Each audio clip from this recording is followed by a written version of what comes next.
Farid akam bizni o'zbek adabiyotida, she'riyatida eng avvalo baribir shoir bo'lganda ham g'azalnavis shoir sifatida tanilgan.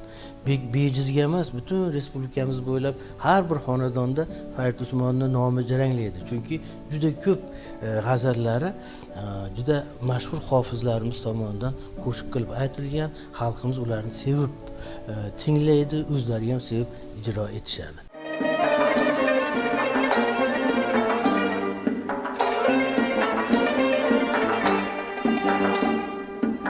Muhtala etmiş beni şirinliği, şekerliği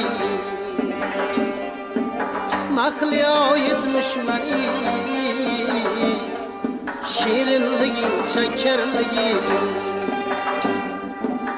mahliya etmiş beni şirinliği, şekerliği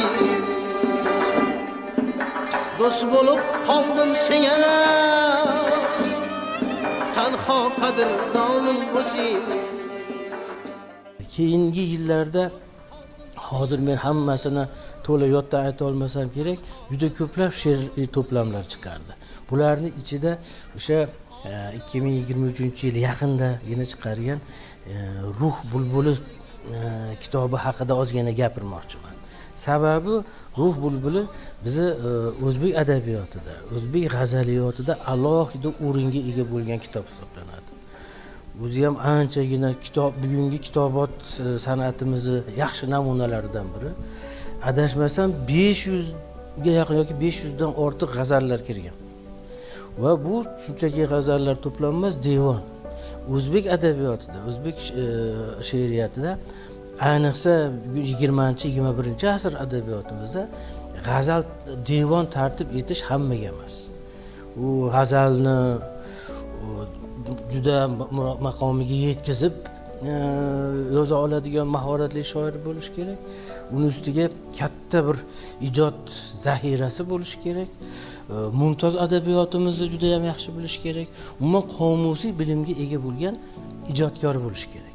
Ana shunday ijodkorgina devon tartib eta oladi. Yaqin o'rtada aytaylik, biz Andijonimiz shoirlarga boy, ayniqsa g'azalnavis shoirlarning ham eng zo'rlari bizdan chiqqan.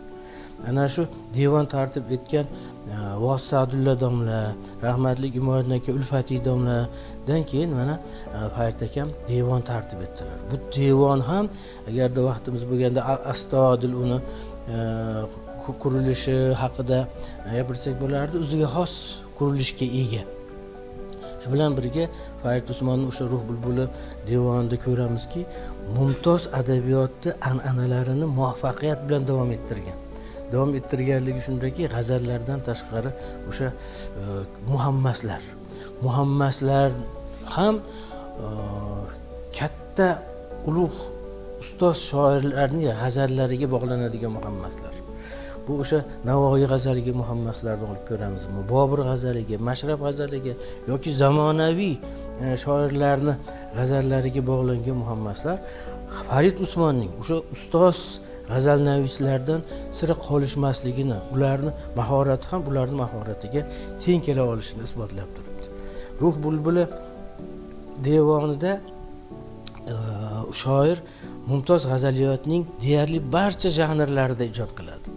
Bu devonni talabi ham. Shu bilan birga o'sha muhammaslardan tashqari mustazotlar yoki juda muvaffaqiyat bilan chiqqanlari ruboiylar, tuyuqlar, qit'alar Ruh bulbuli to'plamini biz o'zbek g'azaliyotida, o'zbek she'riyatida alohida o'ringa ega ekanligini va bundan keyin ham adabiyotimizga, she'riyatimizga xizmat qiladi degani. Farid Usmon baribir o'sha 20-21 asrning shoiri, shu zamonning odami. Shu ma'noda bugungi zamonani o'sha nafasi, uni yuragi, yurak tovushlari uni g'azaliyotida aks ettirib turadi. Xalqimizning o'sha kayfiyati Farid Usmon g'azallarida ifodalangan. Men bitta yaxshi ko'rib o'zim aytadigan, o'qib yuradigan bir g'azali bor, yaxshi ko'raman. Kechagina ham vatan haqida she'rlar aytayotganda foydalandim. Shoir borki, vatan haqida albatta she'r yozadi. Shoir o'zini yurtini, vatanini maqtamagan shoirni o'zi yo'q va bunday shoir bo'ladigan bo'lsa, u shoir deb hisoblamaslik ham kerak. Farid Usmonning o'sha aziz vatanimiz, muqaddas vatanimiz haqidagi g'azaliyoti, she'rlarini ham alohida ta'kidlagim keladi. Mana o'sha vatan haqida ham yozganda ham shunchaki quruq emasda, vatan haqida yozsak nimani ifodalaymiz? Muhabbatimizni ifodalaymiz. Muhabbat nima? Sevgi nima? Sevgi nima degan savollarga vatan haqidagi g'azaliyotni chiroyli ifoda etadi. Qarang, sevgini men angladim deb yozadi shoir. Sevgini men angladim, avval vatandan boshlanar. Sevgi inson ulg'ayib o'sgan chamandan boshlanar. Sevgi deb chiroylik hurliqolarni, yuz qoshlari, ko'zlarini vasf ketmayapti. Sevgini men anglayapmanki, u birinchi galda inson tug'ilib o'sgan mana shu maskandan, chamandan boshlanadi deyapti. Shoir yozadi. Sevgi bu do'stlarni anglash, sevgi bu yurtni tanish deydi. Sevgi bu yurtni tanish.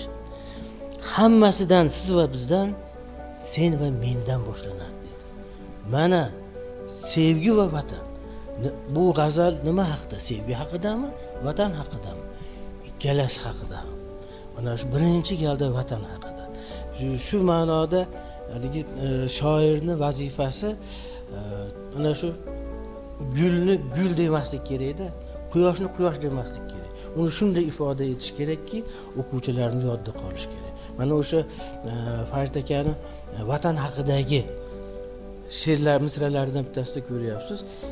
Vatan bahonasida sevgini, sevgi bahonasida muhabbatni, vatanni ifoda etyapti.